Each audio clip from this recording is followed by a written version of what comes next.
Taki Tachibana and Mitsuha Mayamizu are two people who have always felt something lacking in their lives despite being completely fine with it. They don't know why is it they are feeling empty inside, and always seem to be searching for something. All they know is that it began on that day, the day the stars fell. In the town of Itomori, Japan, Mitsuha wakes up one day. It is meant to be like any other morning, but something isn't quite right. Taki has woken up in her body. He can still remember the dream he just saw. Taki looks around and then looks at the body he is in. Confused, the first thing he does is feel up his new female body. Just then, Mitsuha's sister, Yatsuha, comes in to call her for breakfast and notices her acting weird.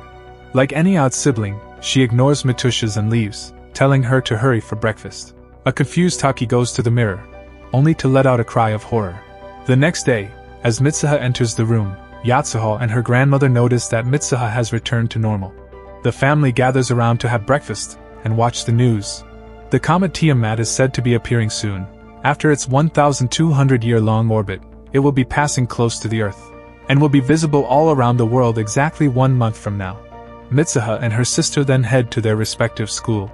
On her way, Mitsuha meets her friends, Seichin and Teshi. As the friends make their way to their school, they tell Mitsuha that she seems great today considering what had happened a day earlier. Naturally, Mitsuha is confused as to what they mean. Even in school, Mitsuha realizes that she was truly not herself yesterday. She finds weird notes in her notebook and even her teacher teases her for being super confused the day before. During break time, Teshi and Seichin tell Mitsuha how she was weird and not at all like herself yesterday. However, out of all the weird things she had done, Mitsuha gets shocked at the fact that she hadn't worn her ribbon and had bad hair. If only she knew. The friends conclude that it must be the stress giving her amnesia, and so they brush off the topic and return to their daily tasks, slandering their hometown. Seichin and Mitsuha can't bear the lackluster nature of Itomori. Everything is peaceful and quiet here, which is just boring for the girls. Even their so-called cafe is a roadside park bench where they have drinks from the vending machine.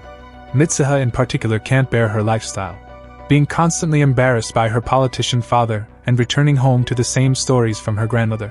The highlight of the day ending with their traditional dance, a preparation for the upcoming festival, and making the famous kuchiku misaki and braided cords, an alcohol made by chewing rice and letting it ferment. It has been a long tradition in Mitsuha's family to make this sake, a history that goes back 200 years, as per her grandmother.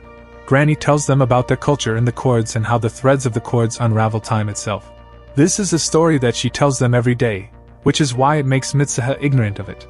Mitsuha just can't bear it. Unlike her sister, she can't get excited with this modest life. She only wishes she was a hot boy in Tokyo in her next life. Little did she know, her life would turn upside down. Soon. In the bustling, busy town of Tokyo, Taki wakes up from his sleep, but it's not quite him. For some reason, he goes to feel his chest but finds it empty. The missing objects have been replaced by something in his pants. It feels like a weird dream, but Mitsuha has woken up in Taki's body. Taki's father asks him to finish his dinner and head to school as he goes to his work. Mitsuha still can't believe that it's a dream, but she doesn't forget to enjoy it. Tokyo has been one of the places she wanted to visit, and she enjoys her stay there. She wanders around town for so long that he forgets to head to school and gets lost on the way. Later during her break, she catches up with Taki's friends, Tsukasa and Shinta, hoping to make sense of the things happening to her. She gets confused many times with her pronouns while talking. Classic Gen Z issues right there. They then go to a cafe and spend their time until evening. Mitsuha, who had always dreamed of a more interesting life, enjoys her day in Taki's body. She roams the streets, clicks pictures of her food and even helps Taki's senior at work, Miki, with her dress. That last one really doesn't do any justice to Taki's character. Before going to bed, Mitsuha leaves a message on Taki's phone and writes down her name in his palm, almost as if she knew that they would switch back the next day. The next day, like Mitsuha predicted, Taki is back in his own body. His friends find him lacking his previous cuteness, and all his coworkers, who apparently had a crush on Miki, are all angry at him for spending time with her yesterday. Taki, who is super confused at this point, only has one explanation, a message on his phone saying, "Thanks to my girl power." Both of them now realize that during their dream, they switch bodies. A few more days pass, and they begin to make sense of all that is happening. A few times every week, they switch bodies when they sleep, randomly. When they return back to their own bodies, they have no memory of what happened yesterday, so the pair start laying ground rules and leaving notes of do's and don'ts on each other's cell phone for when they have switched bodies. Taki's list contains things like, "Don't waste money," while Mitsuha's list contains, you guessed it, "Don't look." It really doesn't make sense for her to be stuck in that. Taki could have framed her for grand larceny if he wants, but what Mitsuha is most concerned about is that he doesn't look. Then, the day of the arrival of the comet is near and Mitsuha's grandma decides to take the sister to their family deity, Musubi's shrine. Taki, who is now in Mitsuha's body, makes the journey with Yatsuho and her grandma to the beautiful shrine at the center of a great crater. When they reach there, grandma asks Mitsuha to offer her kuchikamasake. Offering this to Musubi means to offer half of yourself. Taki makes the offering on her behalf. It's almost twilight when they return, and Taki jolts up from his sleep suddenly, tears in his eyes. Taki takes a look at his phone and he realizes that Mitsuha has fixed him up for a date with Miki. Flustered and hurried, he races to meet Miki. Back at Itomori, Mitsuha feels the need to go to Taki's date. She has started developing feelings for Taki, which is why Mitsuha wishes to meet Taki for real. She tells her sister that she is leaving for Tokyo and skips school that day. She scours Tokyo for Taki and finally meets him on a train. Hoping to get together for a chat, she goes to him, but Taki has no idea who she is. Seeing Taki ignoring her very presence, Mitsuha feels wronged and sad and excuses herself to leave.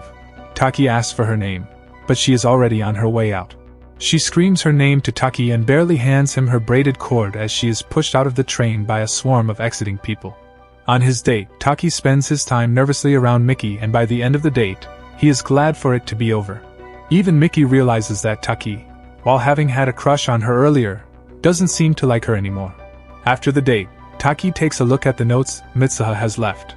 He is confused at her mentioning of the comet that appears on that night because the sky above him was clear. Taki decides that he should tell Mitsuha about everything the next time they swap bodies. However, somehow, they never switch places again. Days pass, and after realizing that it might not happen at all, Taki starts to research where Mitsuha lives. He starts searching for the place in maps, in his drawing, and even on the internet. Until one day, he decides that he will go to find it. He heads to the train station. When he reaches there, he is surprised to find Tsukasa and Miki waiting to go with him. They are just worried that he is getting catfished and want to be there for him. The three of them then head toward their unknown destination. Since they don't have much info about the place, Taki is forced to use his drawings to ask for directions and get little idea in response. After getting no progress with all the day's work, the trio decides to have lunch at a local restaurant nearby when the waitress recognizes his drawings as Itomori. As soon as they hear the name, Miki and Tsukasa realize that it's the same village where the comet Tiamat had struck. They rush to where the village was to find that it was completely decimated and nothing but the lake remained. 3 years ago, when comet Tiamat was closest to Earth, it had split, causing one half of it to land into Itomori, killing several hundred people. Suddenly the realization hits him. It was true that Itomori, along with all its residents, had been destroyed by the astray meteor. The friends head to the library to gather details and find that over 500 people who gathered at the festival had died because of the meteor. They check the names of the dead people and find Teshi Seichin and Mitsuha's names mentioned. Taki is saddened and confused even more. Just a few weeks ago, he had known her. However, he doesn't lose hope and continues reading books on Itomori. When Miki checks the book, she finds that braided cords like the one on Taki's hands were a specialty of Itomori. She asks how he got it, but Taki has no idea about it. He only knows that he has been wearing it for over 3 years now as a lucky charm. He suddenly remembers that someone had told him about the power of the cords that can unravel time itself, and remembers the day he went to the Musubi shrine with Mitsuha's granny. So he decides to go there. The next morning, on a rainy day, he heads to the shrine. He believes that with the Kuchikamasake, he can travel back in time from before the comet struck. I know it sounds crazy, but the guy had been switching bodies with a girl for the past month. Nothing would be a crazy idea for him at this point. Taki carefully takes Mitsuha's Kuchikamasake and drinks it, pouring half of Mitsuha's soul into his. Her memories from childhood start flowing into him. Everything up to the point she had died is now a part of Taki. The world suddenly stops and Taki blacks out. When he opens his eyes again, he is Mitsuha once again. She hasn't passed away yet. Taki can't stop himself from crying at this. In the news, he finds that the comet would be striking today. Granny then sits him down and tells him that she knows he's not Mitsuha. She tells him that it's been a thing that happened with herself and Mitsuha's mother as well. She has long forgotten whose life she was in, and so she wants him to cherish it while it lasts. Taki then rushes to Mitsuha's school, determined to save everyone in Itomori before the comet strikes. He somehow talks to her friends, Seichin and Teshi, to help her out.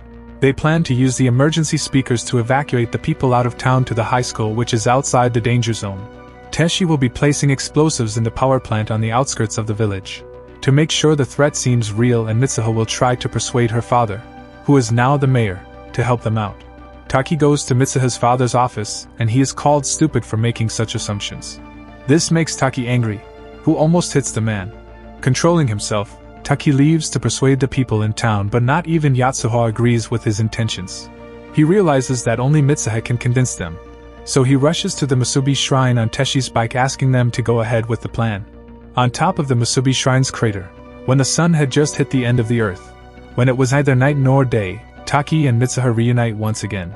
They return to their respective bodies, and Taki tells her that she had met him before. The two of them were on a 3-year delay. Then he gives her the braid cord back, and they promise to meet again after all of this. For just in case they forget everything again, they decide to write each other's name in their hands. Taki does it first, but just as Mitsuha tries writing her name in Taki's hands, the twilight ends and they are separated once again.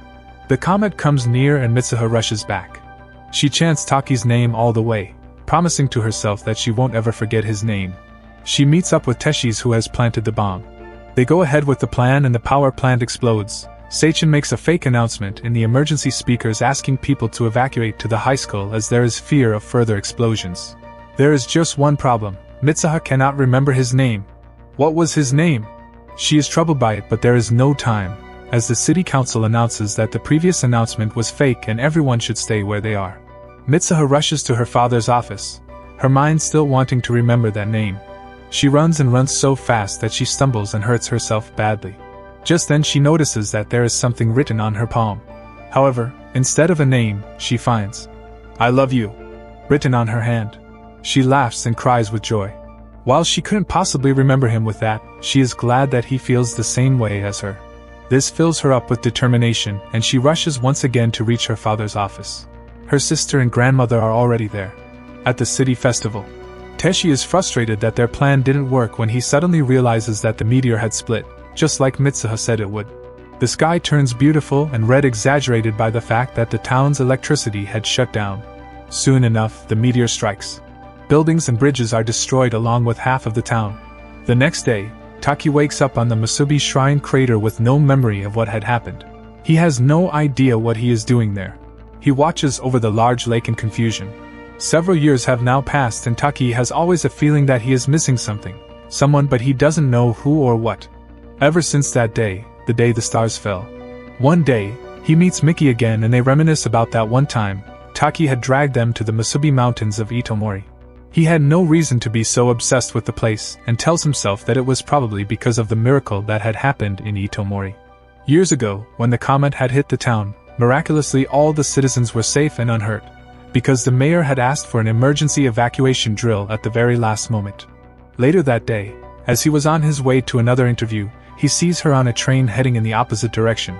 The face that he had not seen in a long while, someone he knew but couldn't quite remember. Their eyes meet and they know instantly that they should meet. They get off their respective trains as soon as it stops and rushes toward each other. Finally they meet. Stranger and yet with such a connection. They look at each other for a long while, each waiting for the other to speak, and finally they do so at once and ask, "Your name?"